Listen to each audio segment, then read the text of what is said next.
Es una mujer que para mí personalmente es consuelo, es una alegría, es un alivio que encontré cuando estaba leyendo sobre ella, en torno a todas las situaciones de la vida que todos enfrentamos. María de Nazaret, para algunos, representa algo místico, algo que escapa a nuestra concepción, pero gracias a la doctrina espírita podemos esclarecernos con respecto a lo que ella es, a lo que ella fue y lo que ella es y representa en nuestras vidas. Para hablar de María, tenemos que recurrir inevitablemente a la figura de nuestro querido Maestro Jesús, ya que gracias a él es que conocemos a María, sabemos de ella, y reza ya en los datos históricos del mundo espiritual de que existe, gobernando nuestro sistema solar, una comunidad de espíritus puros, como nos lo dice Manuel en el libro A Camino de la Vida.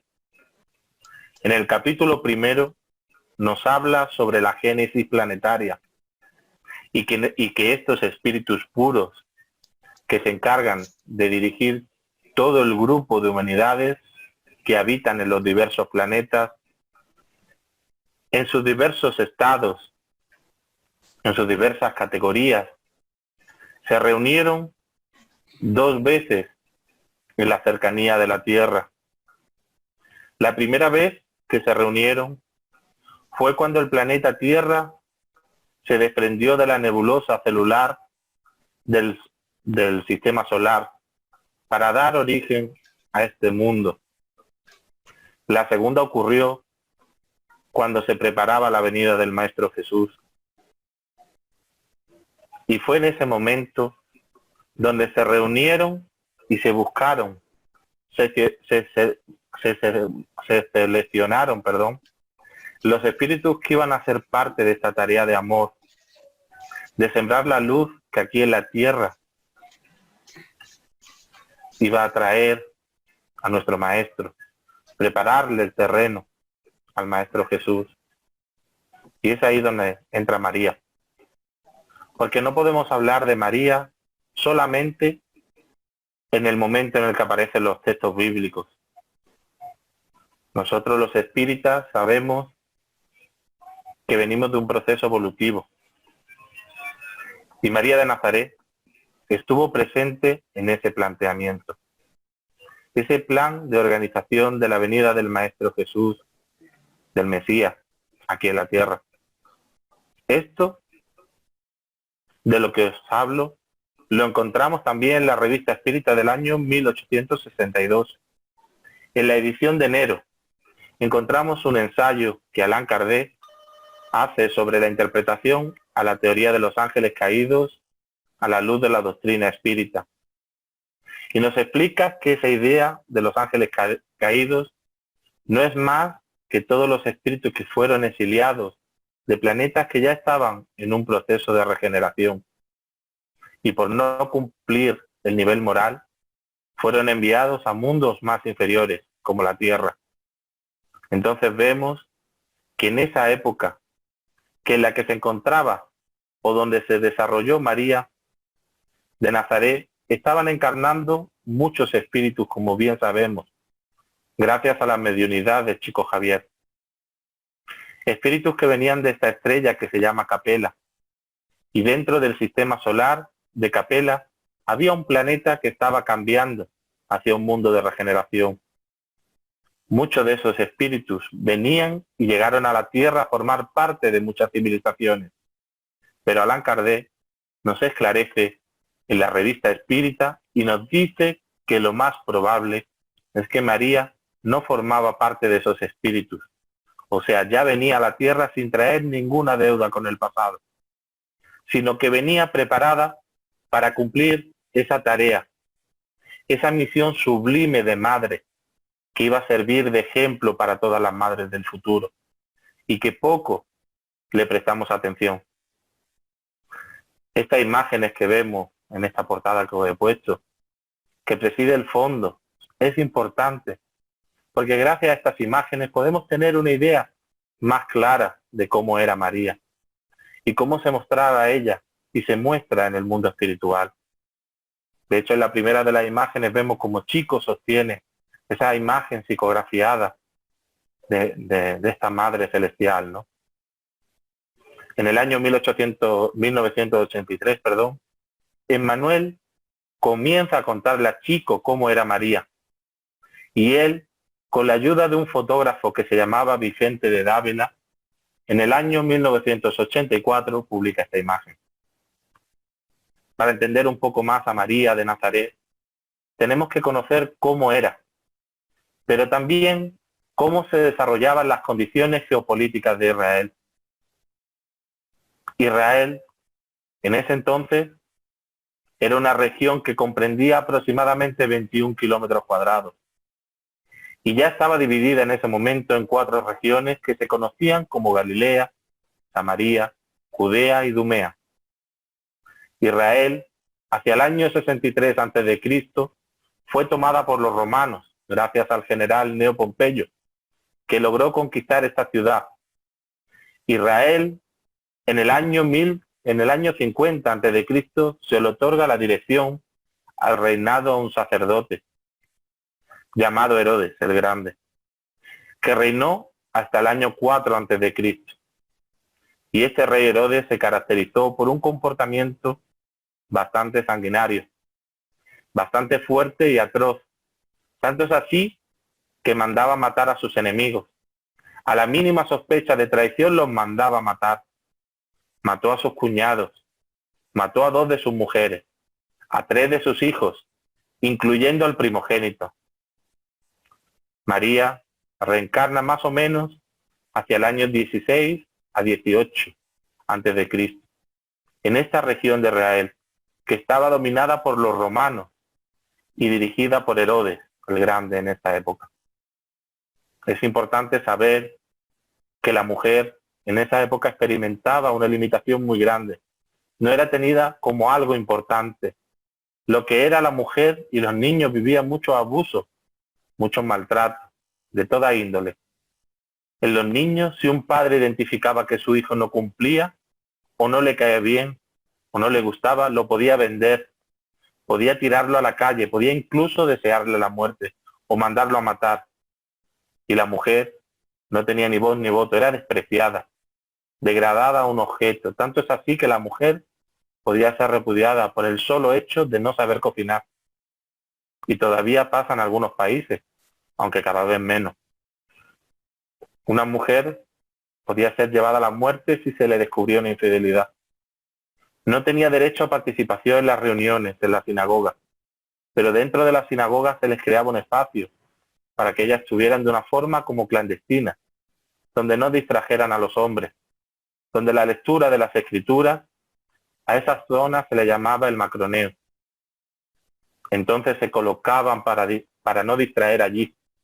Las mujeres en Israel no podían hablar, no podían expresarse, eran vendidas y a veces compradas por el propio esposo.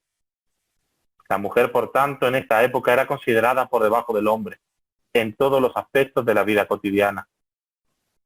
Pero a pesar de esto, en la Biblia encontramos muchas referencias a María de Nazaret. Y en los evangelios canónicos que nosotros conocemos, que son Mateo, Marcos, Lucas y Juan, los que más hablan de María son Mateo y Lucas. Entre los dos, el que más destaca en importancia y dedicación es Lucas, hablando de más detalles con respecto a ella. Y tanto así que Manuel nos lo confirma en el libro Pablo y Esteban, cuando nos habla de que Pablo está interesado en conocer la vida de Jesús y para ello busca entrevistar a María. Pero a raíz de todos los compromisos que él tiene con las diversas iglesias, de todos los recorridos que él hacía, le encargó a Lucas para que él fuera y que interrogara a María y recogiera informaciones acerca de la vida de Jesús, de su nacimiento y todo lo demás referente a su vida. Al respecto, tenemos que en la Biblia lo que es la figura de María y José no son muy tenidos en cuenta. Son muy pocos los pasajes donde ella habla, donde ella se manifiesta, y José prácticamente nada. En la Biblia vemos un libro, en cierta parte histórico en algunos aspectos, pero también tiene muchos símbolos que necesitan de interpretaciones basadas en las costumbres de esa época, para nosotros poder entender mejor aquello que los evangelistas nos quisieran transmitir en sus relatos. Los primeros pasajes donde encontramos a María es en el momento de la Anunciación, cuando Lucas narra que se le aparece el ángel Gabriel y le anuncia la venida del Mesías. Este hecho es trascendental. Para nosotros, además, tiene una vital importancia los espíritas. ¿Por qué es trascendental? Porque el hecho de un ser como María, sencilla, estar hablando con un enviado de Dios, un espíritu muy elevado, porque sabemos que los ángeles son espíritus muy elevados, casi puros o puros. Se nota de que ella tenía una ascendencia espiritual muy elevada. Y lo más curioso de este encuentro es que ella le obedece, le hace caso, es abnegada, sigue las recomendaciones y se entrega diciendo que se haga en ella la voluntad del Señor, confiando en este anuncio que le viene a hacer este espíritu puro, superior, para poder cumplir esa tarea de madre, de la madre del Mesías. Y tenemos también que aclarar algo muy importante en la Biblia, pues en los escritos hebreos originales no aparece la palabra virgen. Virgen, nosotros lo entendemos como aquella mujer que no ha tenido relaciones sexuales. En el hebreo original no aparece la palabra virgen, aparece una palabra que es almak, que significa joven, jovencita, que cuando fue traducida al griego fue reemplazada por partenum, que ahí sí significa virgen, porque no persona que no ha tenido relaciones sexuales. Es decir, que el error está en la traducción, porque en el hebreo virgen realmente es otra palabra que es betulak, que es la palabra real, que significa virgen en hebreo, y no aparece en los textos originales. Entonces vemos que cuando analizamos los textos bíblicos, lo que el ángel quería decir era que ella era joven, pura y sencilla, con un corazón noble. Esto es muy importante para nosotros los espíritas, porque el hecho de que ella pueda comunicarse con estos espíritus tan elevados es porque ella tenía una gran ascendencia moral.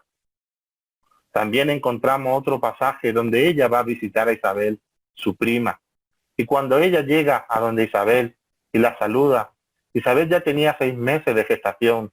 ¿De quién? De Juan el Bautista, que también fue anunciado a Zacarías, que no podían tener hijos porque su esposa no podía concebirlo. Entonces vemos que María en ese momento llega, la saluda y ya con Jesús en el vientre le dice a Isabel, le dice Isabel a María, ¿quién soy yo para recibir a la madre de mi Señor? Y María, llena de mucha emoción, comienza a cantar, que era una costumbre que ellos tenían cuando se llenaban de mucha alegría. Cantaban los salmos, denotando la grandeza y la confianza que tenía en Dios. También encontramos un pasaje muy importante en la vida de María. Es cuando se decreta que se debe hacer un censo. Y sabemos que José es de la línea genealógica de David. Y algo que demuestra o nos da indicios claros de que José es el padre biológico de Jesús, es que la profecía decía que el enviado debía venir a la casa de David. Y en Mateo, cuando hace una descripción de toda la genealogía de José, denotan que fue después ascendiente de David. Es decir, Jesús tiene relación genealógica con David y con Abraham, según los textos bíblicos. Sabemos que Jesús no vino a destruir la ley. Y eso indica desde su nacimiento, desde su venida, él debía cumplir el proceso de gestación, proceso de crecimiento dentro del vientre de su madre. Entonces vemos que en esta época, cuando no se va a hacer el censo, ¿a base de dónde? Hacia Belén, que es la tierra de David, que es la tierra de Judea. Y hoy vemos como todo se va encadenando dentro de la profecía que había dicho y se sabía hace 800 años, antes de que naciera Jesús, con lo que se está viviendo en ese momento. María va hacia Belén, y es ahí donde, no encontrando donde dar a luz, encuentra un pesebre. El símbolo del pesebre es el símbolo más trascendental de humildad que podemos encontrar en los evangelios, porque denota la humildad del Maestro Jesús. Nacer o encarnar en la tierra dando muestra de su humildad, dando muestra de su grandeza como espíritu, cumpliendo las profecías que estaban anunciadas. También vemos que cuando nace el Maestro Jesús, vienen y los visitan los 3 reyes magos, los famosos 3 reyes magos, porque ellos desde Oriente habían visto una estrella que les anunciaba que el Mesías ya iba a nacer, y comenzaron a seguir esa estrella, y llegaron a Jerusalén, y le comentaron al gobernador, al rey Herodes, lo que estaba ocurriendo. Herodes les dijo, vayan, confírmenlo, y regresen y me cuentan. ¿Qué hicieron ellos? Fueron, y encontraron a Jesús, María y José en este pesebre, y le dieron gracias a Dios, y le trajeron incienso, mirra y oro al niño, como regalo. Y luego de que terminaron esa visita, no regresaron a Herodes, sino que tomaron otro camino, y esquivaron Jerusalén. Esto llenó a Herodes de mucha rabia, y sabiendo que los reyes magos le habían dicho de que había nacido el Mesías, el rey de todos los judíos, y según los profetas, había venido para liberar a Israel, mandó a matar a todos los niños menores de 2 años, en Belén y en sus alrededores, que es la matanza de los inocentes que vemos en la Biblia, y que muchas religiones a veces celebran. Sabemos que María crió con mucho afecto a su hijo. Debemos imaginarnos cómo fue esta ternura.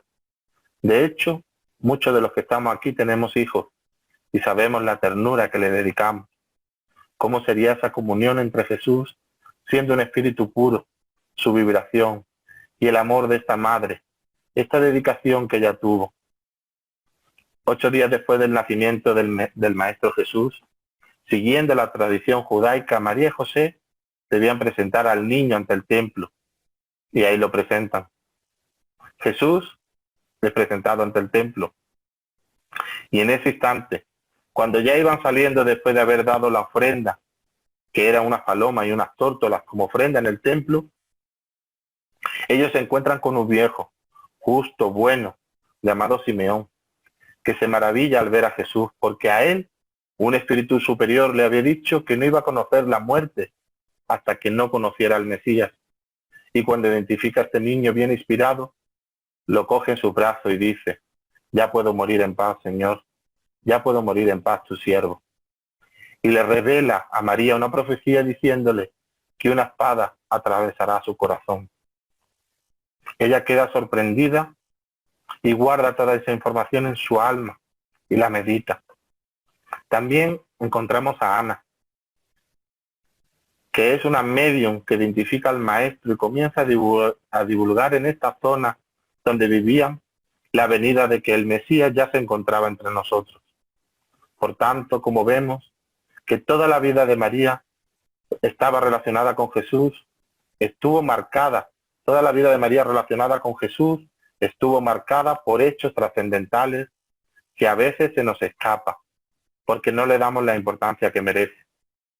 Debemos, a la luz de la doctrina espírita, profundizar, buscar la razón de ser de todos esos hechos que parecen ilógicos, pero que tienen una razón lógica para todos nosotros, a la luz de la doctrina. En el libro Buena Nueva hay un pasaje en el capítulo 2 donde el espíritu Humberto de Campos, a través de la mediunidad de Chico Javier, nos narra un pasaje donde relaciona a Jesús con Juan el Bautista, cuando eran niños, y el pasaje dice más o menos así: después de la famosa presentación de Jesús a los doctores del templo de Jerusalén, María recibió la visita de Isabel y su hijo en su pobre casa de Nazaret.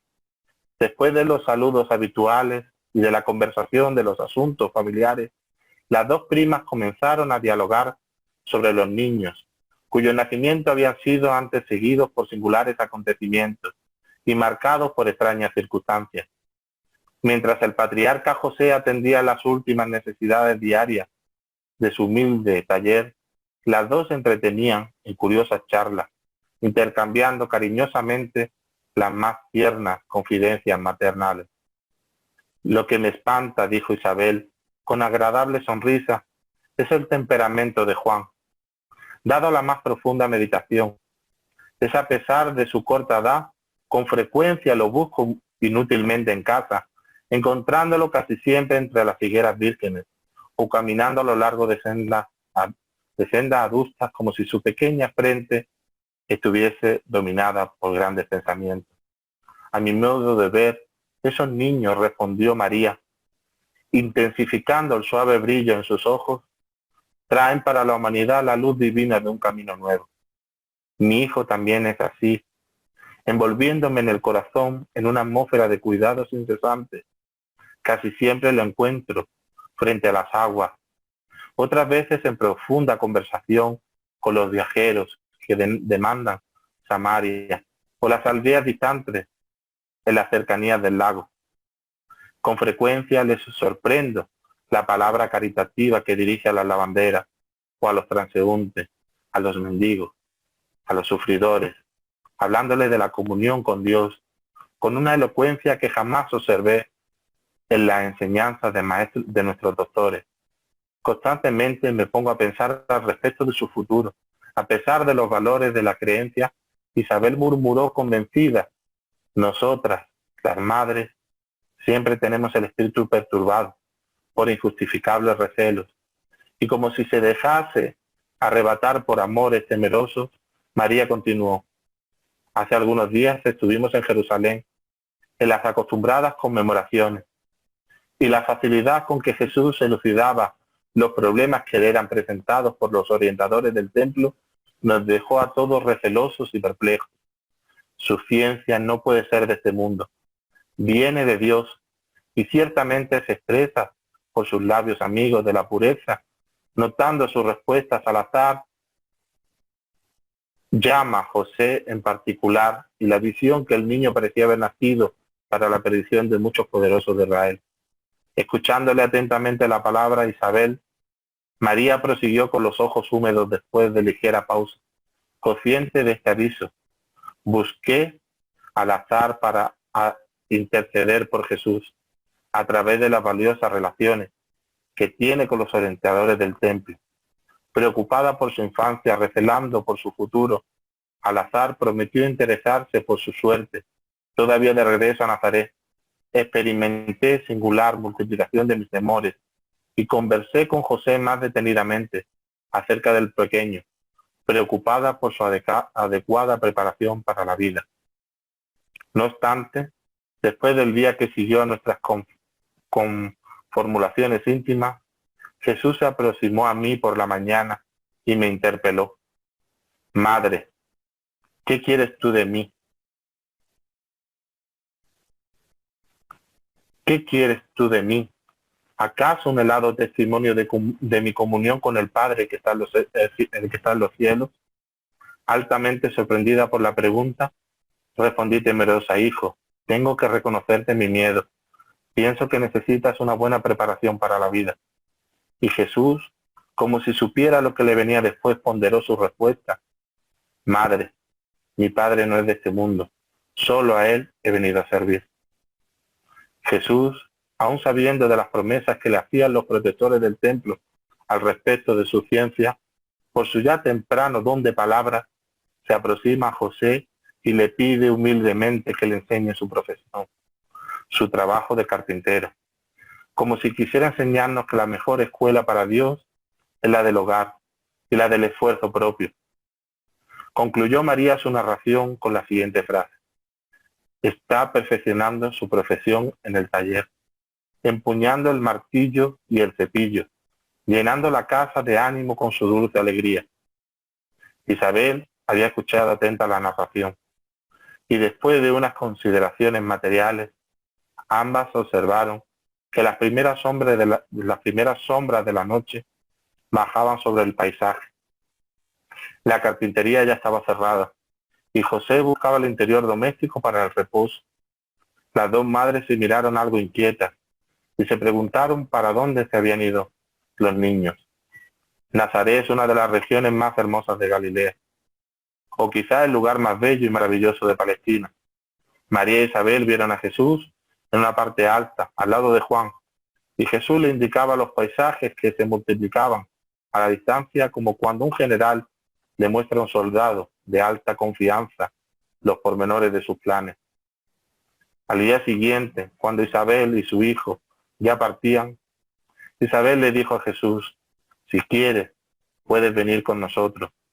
Y el pequeño maestro Jesús le dijo proféticamente: Juan partirá primero. Y realmente Juan partió primero, porque él fue el que abrió el camino para la divulgación de la verdad. Hasta aquí el relato, ¿no?, de este texto, ¿no? Y Juan partió primero y abrió el camino para la divulgación de la verdad, abriendo el campo para que viniera el maestro a implantar la buena nueva. Esta pequeña historia que narra hechos de la vida del Maestro Jesús, cuando era pequeño al lado de su madre, demuestra la preocupación de María por él. Ella no tenía muy claro cuál era su misión, pero entendía que él venía a cumplir una misión divina. La forma la desconocía y por eso buscó la ayuda que tenía a su alrededor. Buscó ayuda en el templo, pero Jesús sabiamente le enseñó un acto de humildad, el esfuerzo, la importancia del hogar. Y desde más o menos los 12 años hasta los 30, Jesús trabajó en la carpintería lleno de mucha humildad y mucha serenidad. Después de este pasaje que os he narrado, cuando Jesús tenía 12 años, María y José acostumbraban a ir a todos los años a las conmemoraciones de la Pascua a Jerusalén. Y cuando ellos fueron a la conmemoración y regresaban, ellos pensaron que Jesús venía en compañía de todos los familiares y todos los que iban en caravana hacia Nazaret. Cuando llegaron, se dieron cuenta que Jesús no estaba con ninguno y se llenaron de angustia. Y estuvieron un día buscando por todas partes hasta que regresaron a Jerusalén y lo encontraron predicando en el templo, predicando a los sacerdotes. Cuando María lo encontró, le dijo: hijo, ¿por qué nos has hecho esto? Y él le respondió: madre, ¿por qué me buscáis? Es preciso que yo esté en las cosas de mi Padre. En ese momento tomaron a Jesús sin soltarlo y se lo llevaron a Nazaret. Es importante esto, ¿por qué? Porque Jesús ya a los 12 años tenía clara su misión, la tarea que debía realizar. Y María tenía muy claro su papel de madre, de protegerlo, porque a quienes le encargaron el cuidado de Jesús cuando era pequeñito: a José y a María, espíritus muy elevados, para cumplir esa tarea, para cuidarlo, porque también sabemos que José escuchaba al ángel Gabriel. Fue a él al que el ángel avisó de que Herodes iba a matar a los inocentes, y él obedeció y siguió el camino. Es decir, tanto María como José son espíritus muy elevados. Pasaron los años y Jesús siguió trabajando en la carpintería. El siguiente hecho muy importante se relata en el Evangelio de Juan, que son las bodas de Caná. Ya hacía 2 meses que Jesús había salido de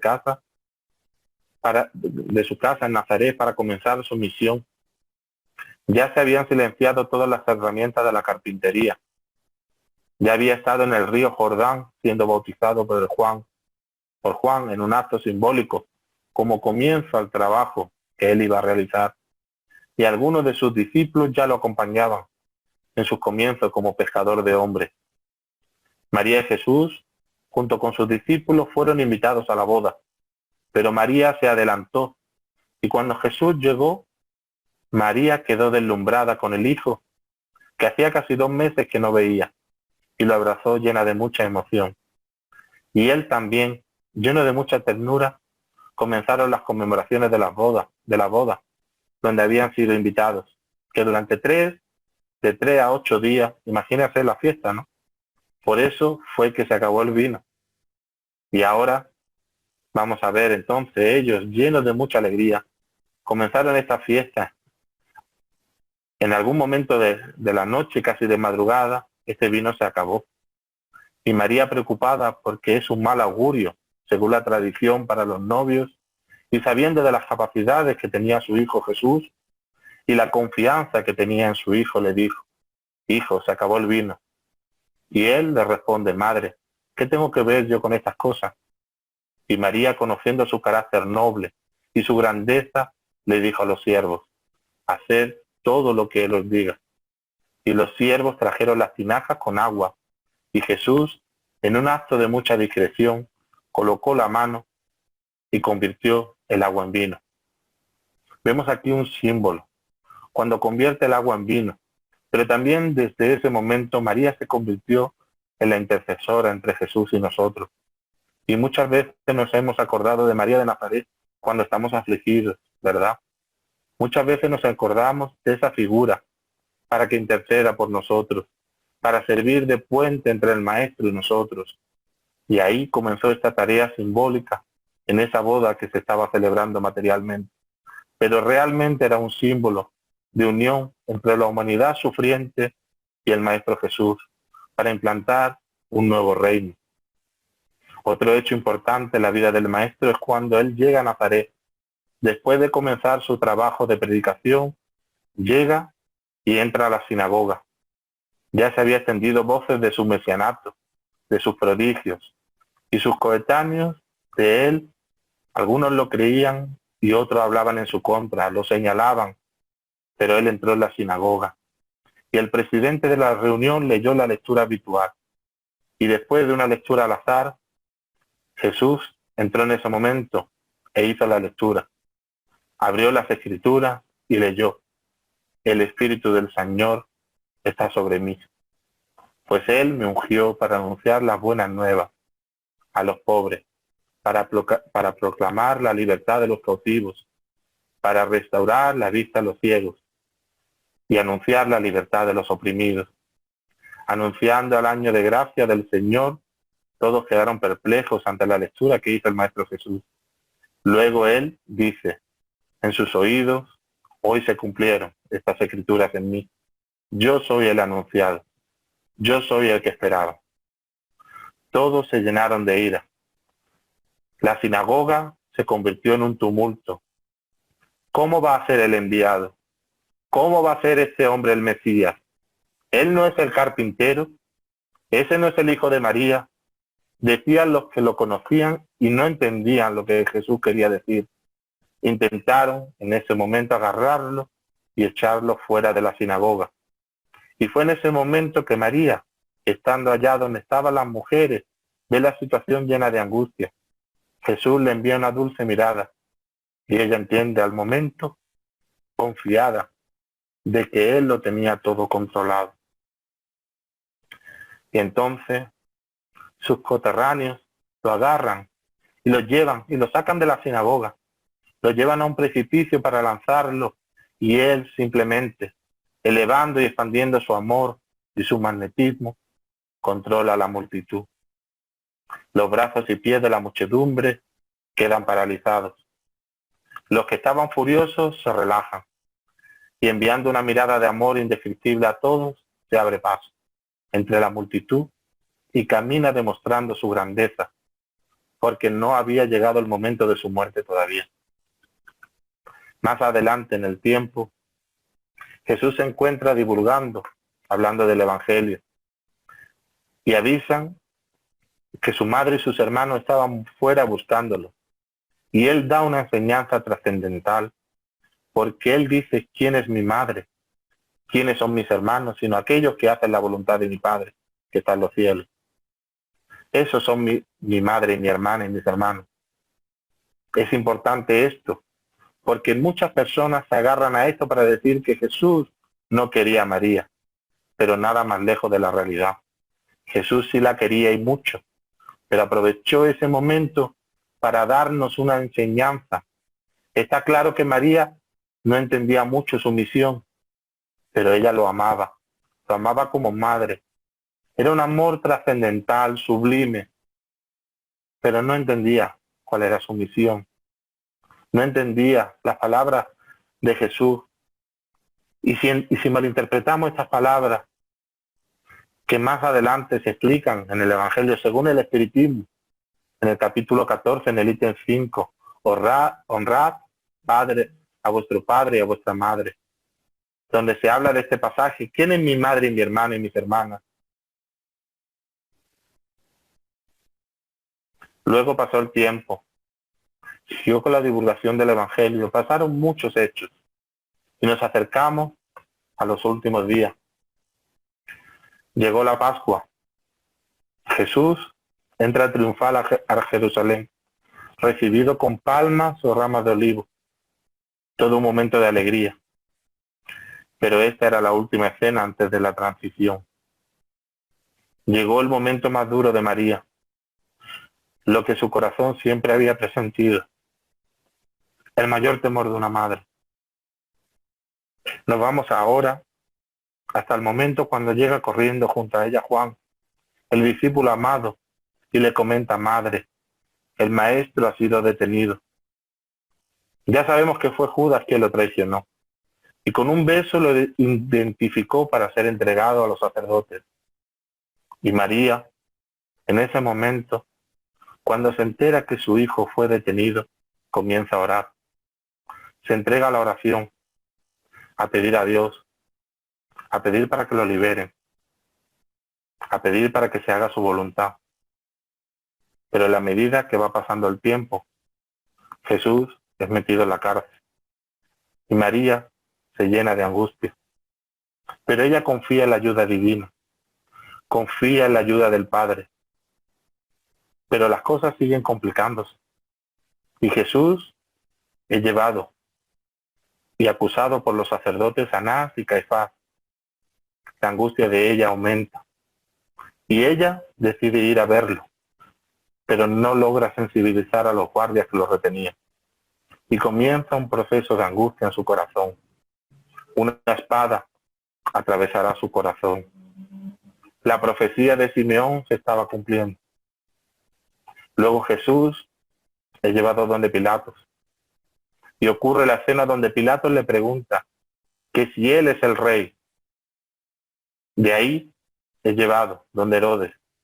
Y Herodes, con deseo de verlo, no logra escuchar ninguna palabra de Jesús, porque Jesús permanece silencioso ante Herodes. Perdón. María, angustiada, lo busca y no lo encuentra, hasta que lo sacan a la plaza pública y comienzan a maltratarlo. Casi semidesnudo comienzan a darle los azotes al Maestro Jesús. 2 centuriones romanos, con un mango que tiene unas tiras y en la punta tiene huesos de carnero afilados y puntas de plomo para rasgar sus carnes. Le dan 39 azotes. Y es ahí donde el Maestro mira a uno de ellos y le dice: ¿qué he hecho de malo? Si hice algo malo, dímelo, ¿por qué me pegas? María ve a Jesús en ese momento y la mirada de él se encuentra con la de ella. Y él, resignado y sereno, le habla sin palabras a su corazón y le dice: ora. Ella escucha la voz de Jesús y comienza a orar. Jesús es arrancado del póster donde lo tenían amarrado y lo visten con una túnica, le dan un cetro y le ponen una corona de espinas para ridiculizarlo.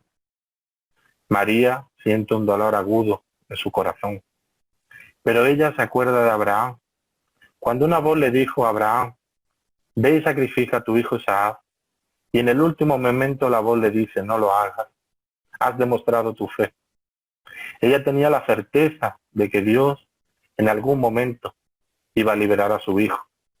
Pero Pilatos, en ese momento, sale a la plaza pública e intentando cobardemente salvar a Jesús, propone que la multitud haga una elección entre un delincuente criminal, como es Barrabás, y el benefactor divino.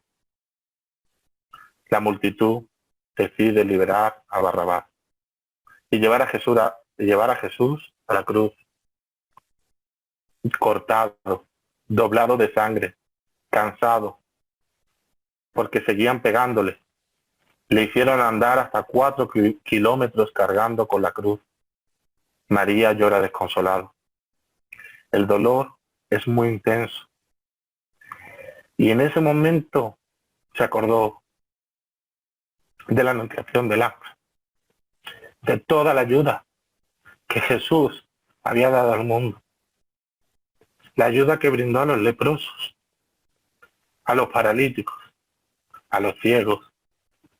Perdonad, que me emociono. ¿Dónde estaban todos aquellos que él ayudó? Buscó alrededor y no había nadie. Nadie alzó la voz para defenderlo. Y ni una sola palabra para ayudarlo en esos instantes. María, en esos momentos de agonía y de padecimientos, siente una mano que le toca los hombros. Es Juan, el discípulo amado, que venció todo el miedo, todo el temor, y enfrentó al lado de María y otras mujeres toda la crucifixión, demostrando su amor al Maestro. Y por eso él era el más amado, porque lo amaba, porque creía en él. Y entendía el amor que el Maestro Jesús traía a la humanidad.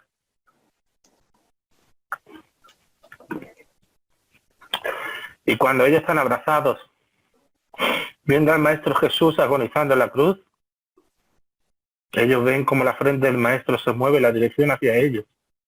Y la mirada de él como dos soles que se entienden. Lo miran y les dice: Madre,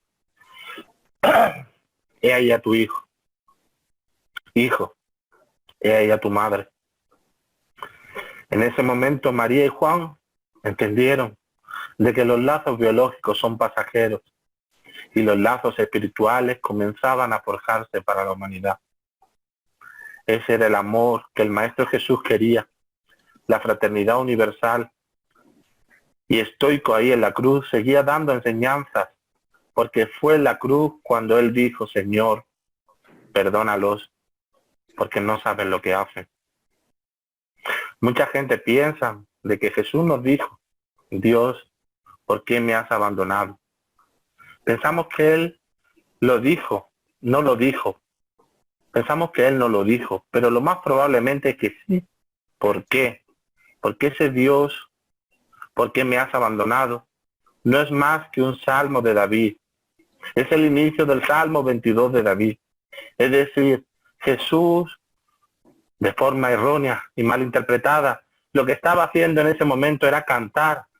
Cantaba de alegría, porque se había cumplido las escrituras en él. Porque diciendo esas palabras estaba demostrando su fe en medio de la cruz. Su agonía duró aproximadamente 6 horas. También encontramos ahí en la cruz a Dimas. Era el ladrón que estaba al lado derecho del Maestro Jesús. Dimas, que ya estaba agonizando también, comenzó a recordar su infancia al lado de su madre. Huérfano de padre, todos los esfuerzos de su madre para que él no se desviara. Y desde muy joven, desde la pubertad, cayó en la criminalidad. Y cuando se enamoró y decidió dejar de ser ladrón, dijo: voy a hacer el último asalto por la ribera del río Jordán. Organizó una emboscada, pero no se dio cuenta que la emboscada se la tenían planeada los romanos. Y lo tomaron y lo llevaron a la cruz. Él también miró a su alrededor y encontró a su madre. Tamar estaba ahí. La madre angustiosa. Estaba angustiada y dijo: hijo, ¿qué hiciste? ¿Por qué lo hiciste? ¿Por qué, hijo? Si yo te di lo mejor. Y entonces relata la escritura que Dimas voltea hacia su izquierda y ve a Jesús y le dice: cuando entres al paraíso, acuérdate de mí. Había un sincero arrepentimiento en él. Y Jesús, lleno de compasión, haciendo sus últimos esfuerzos, porque también estaba agonizando, le dice: en verdad te digo que hoy entrarás conmigo en el paraíso. María escuchó esas palabras del Maestro Jesús y le dijo a Tamar, la madre de Dimas: si mi hijo le dice a tu hijo que lo va a ayudar, lo va a atender, lo va a socorrer, créele, porque él es el enviado del Señor. Ambas se abrazaron y Jesús comenzó a sufrir sus últimos momentos y desencarnó. María en esos instantes se entregaba a la voluntad divina. Dijo: yo tengo deseos de madre, pero es preciso que se cumpla tu voluntad. Señor, yo soy tu sierva, he aquí tu sierva. Estos pasajes denotan la grandeza de María ante el sufrimiento, ante el dolor, que todos debemos manifestar a través de la fe y la esperanza. Aspiramos a ser tan grandes como María en su entrega y negación a Dios. Jesús fue bajado de la cruz y sepultado en esa tumba de José de Arimatea, que fue quien le pidió a Pilatos el cuerpo de Jesús. 3 días después, las Marías, María de Cusa, María de Nazaret, María de Jerusalén y María Magdalena, fueron a la tumba y encontraron la piedra removida. No encontraron el cuerpo. Las otras Marías se fueron y María Magdalena se quedó ahí sentada, preocupada qué había pasado con el cuerpo del maestro. Es cuando se le aparecen 2 hombres jóvenes y le preguntan a ella: ¿a quién estás buscando? Y María Magdalena responde: a mi Señor. ¿Qué hicieron con mi Señor? Y uno de ellos le replica: Él no está aquí, ya resucitó. Ellos parten y ella se queda preocupada cuando una voz le dice: María. Y ella para sí misma dijo: esa voz yo la conozco, ese tono de voz. Y ella se da la vuelta y mira y dice: Rabí, y se lanza a los pies del maestro. El maestro se había materializado en su cuerpo espiritual. Y le dice el maestro a María: María, no me toques todavía, no he ido a mi Padre. Ve y anuncia a mis hermanos que voy a mi Padre, nuestro Padre, a Dios, nuestro Dios. Y María, llena de mucha emoción, llega donde están los discípulos y donde está María de Nazaret. Y le comenta a los discípulos llenos de júbilo que el maestro vive, que el maestro ha resucitado, que ella lo vio y ninguno de sus discípulos lo cree. Le dicen a María: ¿y por qué debería de presentarse a ti, que fuiste una pecadora? Y ella, en ese momento, se siente muy dolida. Es en este momento cuando aparece María de Nazaret y le dice: hija, yo te creo, yo sé que mi hijo vive, yo te creo. Y este pasaje es muy importante para nosotros, porque si nosotros muchos desencarnamos hoy, nuestros amigos quizás la semana que viene ya ni siquiera se acuerden de nosotros, o al mes, o cuando vuelvan a los quehaceres diarios. Pero el amor de una madre es enorme. Nunca nos va a olvidar. Nunca existe el olvido para nuestras madres, porque el amor de madre es un amor trascendental. Es el amor más puro que puede experimentar el ser humano, que debemos dejar fluir, que debemos de experimentar para la conquista espiritual. Y es así que después el Maestro Jesús se les aparece, demostrando su grandeza, demostrando su realidad trascendental. Pero varios años después, los discípulos se dispersaron. María se fue a vivir a Betanía, donde unos familiares que ya tenía relacionados con José, su esposo, que ya había desencarnado en la época en que Jesús era adolescente, pero se fue a vivir allí y vivió algunos años. Pero llegó un momento en el que se formó una aristocracia espiritual con relación a Jesús y a María, y ella no se sentía cómoda en esta región, en Jerusalén, ya que comenzaron disputas entre los cristianos y los judíos, y en la Galilea todos los paisajes, los lugares que él visitó estaban tristes, estaban desolados. Juan, que se había ido a vivir a Éfeso, ya había fundado una iglesia en Éfeso, y comenzó a recordar esa imagen del Maestro Jesús cuando le dijo: madre, he aquí a tu hijo, hijo, he aquí a tu madre. Y recordando esto, viajó a Betanía a buscar a María, y le comentó los planes que tenía para formar una iglesia allá en Éfeso. María aceptó y se fueron a vivir a Éfeso, y en Éfeso, en una cabaña frente al mar, comenzó a vivir María. Y comenzaron a llegar muchas personas reconociéndola como la Madre de Jesús, muchos necesitados, muchos desventurados, pero ella siempre tenía una palabra amiga. Hablaba recordando a su hijo todas las experiencias que tuvo junto a él, y todos se consolaban con sus palabras. Atendía a los leprosos, a los mendigos, a todos los que llegaban, y María los consolaba, dándole ánimos para proseguir su día a día. Un día se acercó un leproso que recibió toda la ayuda de ella y le dijo: María, tú eres la madre de todos nosotros, del hijo, del esposo, tú eres la Madre Santísima. Y desde ese momento, en las comunidades comenzaron a llamarla la Madre Santísima, porque María se convirtió en la madre de todos los desventurados, de toda esta zona, y además Juan, que la visitaba poco porque tenía mucho trabajo en la iglesia en Éfeso. También tenía muchas dificultades en su iglesia. Un día le llega la noticia a María de que los romanos están persiguiendo a los cristianos, están destruyendo sus hogares. A los cristianos en Roma los están llevando presos, están desterrándolos, encadenándolos, haciéndolos esclavos. Y ella comienza a orar y a pedir a Dios por todos los hermanos que están sufriendo, debido a que siguen a Jesús, su Hijo, y ella sigue ayudando, sirviendo, hasta que un día llega un mendigo casi ya al atardecer, a las primeras sombras de la noche, y ella ve el bulto, la silueta del mendigo que se le acerca y le dice: Madre, ¿cómo estás? ¿Cómo te sientes? Ella escuchó la voz y le pareció tan conocida, pero no lo identificaba más por la oscuridad de la noche. Y el mendigo comenzó a narrar las bienaventuranzas. Comenzó a decir la esperanza que le espera a aquellos que se dedican al reino de los cielos, a la siembra de la verdad, a la siembra del bien. Y su corazón vibraba, porque todos los que llegaban donde ella venían a pedirle y ella daba, pero pocos le daban. Pero este mendigo que acababa de llegar le hablaba de consuelo, la llenaba de melancolía, le llegaba a la tristeza que había a su corazón y sus anhelos de madre, porque todos los días recordaba a su hijo, a Jesús, al Maestro Jesús. Narraba las bienaventuranzas el mendigo y de pronto se muestra más claramente, saliendo a la luz de la luna, y le dice: Madre, soy yo. Ella se emociona y lo identifica en ese preciso instante. Es Jesús, es el Maestro Jesús que se le muestra a María y ella lo ve.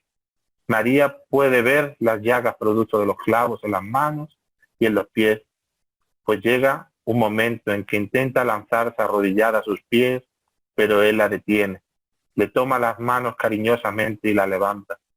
Y es Jesús quien se arrodilla ante ella y le dice: Madre, vengo a buscarte, porque mi Padre quiere que tú seas la reina de los ángeles en mi reino, la cuidadora de los necesitados. Y con estas palabras desapareció ante sus ojos. Desde ese momento, unos días después del encuentro con el Maestro Jesús, María comenzó su proceso de desencarnación. Comenzó a desprenderse de la materia, comenzó a entrar en el plano espiritual y vislumbró en ese momento en que se iba desprendiendo ya con los ojos del Espíritu toda esa región, toda la región de Israel, Jerusalén, Galilea, y se dio cuenta que el Tiberíades, el mar de Galilea, tenía la forma de una cítara, ese instrumento donde su hijo había dado a conocer la buena nueva, y que el río Jordán eran las cuerdas que Jesús utilizó simbólicamente para esparcir la verdad, el amor universal. María fue recibida por un grupo de espíritus superiores. Espíritus y voces angelicales se oían a su alrededor. Cuando estaban a punto de partir hacia la patria espiritual, ella se acordó de todos aquellos que estaban sufriendo allá en las cárceles por los romanos, y con impulso de su voluntad ya en espíritu, llegó rápidamente allá donde estaba el centro del imperio y entró a esos lugares, esas cuevas, donde tenían a todos esos hermanos cristianos primitivos encarcelados, y rogó al Padre. Ella quería dejarle algo a todos ellos para demostrar su fe, para que ellos tuvieran algo para enfrentar las situaciones difíciles, porque muchos iban a ser echados a la fiera para ser devorados. Y ella se acercó a una joven que estaba melancólica, triste, agobiada y cansada, y le dijo a través de su pensamiento, porque recordemos que María ya está en espíritu: hija, canta, canta la gloria de los cielos, canta tu amor a Jesús. Y en ese momento esta joven comenzó a cantar. Cada vez cantaba más alto, y todos los que estaban a su alrededor comenzaron a contagiarse de alegría, y desde ese momento todos los partidarios de Jesús cantaban llenos de devoción y alegría, incluso en los momentos finales de su vida. Llenaban de gozo su corazón. María y su fe representan para nosotros un ejemplo de abnegación, entrega, amor, a pesar de las agonías, a pesar de los dolores de perder a su hijo. Siempre supo y aceptó la voluntad de Dios. María de Nazaret es un ejemplo de amor, trabajadora abnegada del reino de Dios, cuidadora y madre de todos los afligidos, esperanza de quien busca consuelo en sus brazos amorosos, mujer entregada a Dios y al trabajo celestial, espíritu amoroso y ejemplar. Por esto, me gustaría terminar la conferencia de hoy con un poema que podemos encontrar en el libro Parnaso del Más Allá.